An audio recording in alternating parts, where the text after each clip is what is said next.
Hi, Brooke. Memories tend to be limited.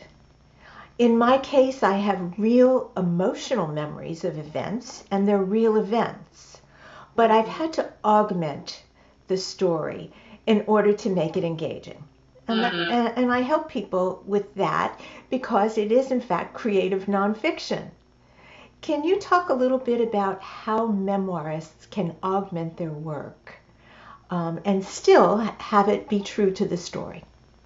Yeah, absolutely. This is a very important question, and one that I personally believe memoirists need a lot of permission giving in this arena. I mean, you use the word augment, and that, for me, I guess that's an okay word, but I think it makes people nervous, like, oh, somehow it's not true, right? Right. The ways that I talk about it is the emotional truth. The emotional truth is what matters. So you're talking about these emotional memories, and what you're doing is you are recreating a scene around something that you know happened, but you don't know all the details. Exactly. So it is exactly what you're saying. I just think there's some verbiage might feel more comfortable to people than other, because sometimes I worry that people feel that the line between truth and lies is blurry. I see.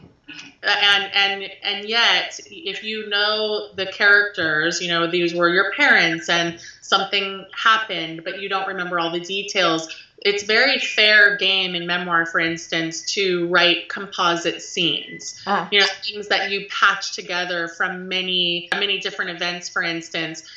So I'm a big believer in exactly what you're talking about, you know, in creating the essence of what would have been, you know, using the kernels of truth that you have and then building around them to create scenes that you don't remember in full. And there isn't a memoirist on the planet who doesn't do that. I mean, even people with photographic memories can't remember every single little detail or every literal word of dialogue.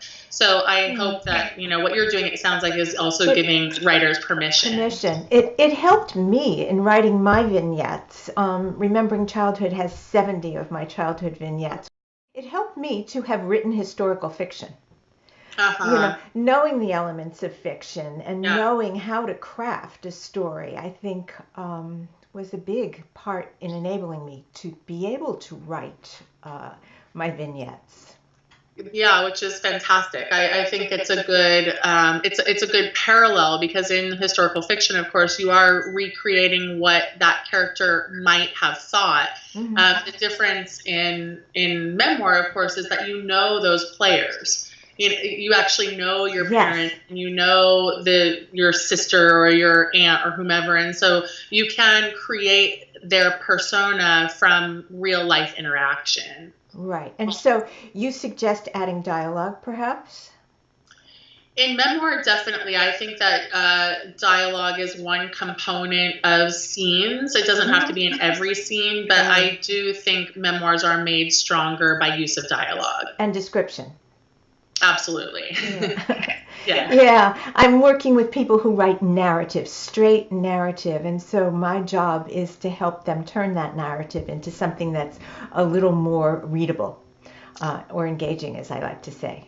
Exactly. Yeah. I mean, for a lot of people who come to memoir, they start out writing narrative, summary, narrative prose, and then they have to learn how to write scenes. Because with memoir, scenes are really the building blocks of memoir. And so I find we get a lot of people who come to it from this place of really descriptive prose sometimes, but then learning the components of a scene can be a real game changer in their writing.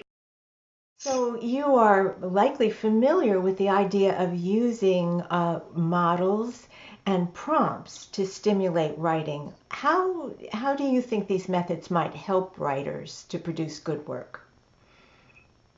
They deepen experience for the writers. I think that's probably the biggest way. I also, because I work with people in the throes of their manuscripts, what I think prompts can do sometimes is help shake them out of ruts. Sometimes people get into like really difficult territory and then they burn out on their own memoir, or they need some distance. And one of the things I think prompts help with is just to open up new space, to breathe new Exactly. air into the writing space. And so lots of times when people are stuck or tired or sick of their own work, I suggest writing prompts. Right. And my prompts are designed more to pull out the emotional aspects because people's writing tends to be, I did this and I went here. So I'm hoping to be able to accomplish that through the models that I've written and the prompts. Which is great. Yeah, I think that any writer would benefit from something like that.